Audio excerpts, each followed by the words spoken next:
This is Race for the Roster, and this week, Jonathan David isn't the only key Canadian struggling for minutes. We look at what Stephen Eustaquio's lack of playing time with Porto means for the national team.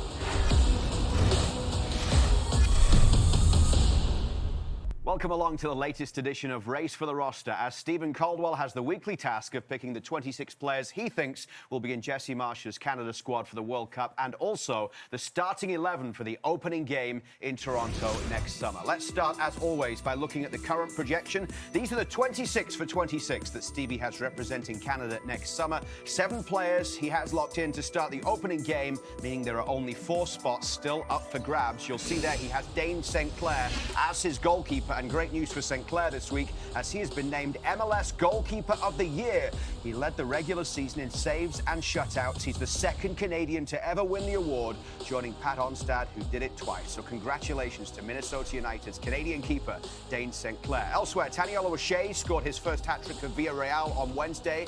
That came in a 6-0 win against 5th Division side in the Copa del Rey. Promise David ended a 5-match scoreless drought with a goal in the Belgian Cup on Wednesday. David scoring again in the league on the weekend, both of his goals coming as a substitute. And Jason Russell-Rose scored a goal and had an assist as Columbus extended their playoff series to a 3rd game against FC Cincinnati.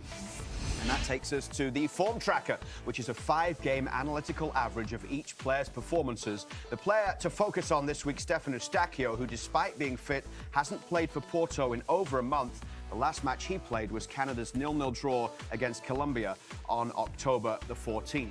So let's talk about Stephen Eustaquio, who had a very good camp last time around with Canada, played really well against Colombia. But we talked about him in the last transfer window. If he was going to get the minutes he would need for Porto, should he stay there and fight for the minutes? Should he leave? He's not getting those minutes right now. So does he need to go somewhere in January? And if so, where? Yeah, I think he does need to go somewhere. I think he was always going to have that on his horizon look. He felt like he was going to get enough games between, the end of the August window and then obviously January to decide, does he need that move? But it's not panned out that way. He's not got the minutes that he absolutely needed. So that has been an issue for him. Now, where does he go? Where can he land? I think he wants to go to a club with stature. He probably wants to go to a different league. I can't see him staying in Portuguese league. I think he'll move to a different environment.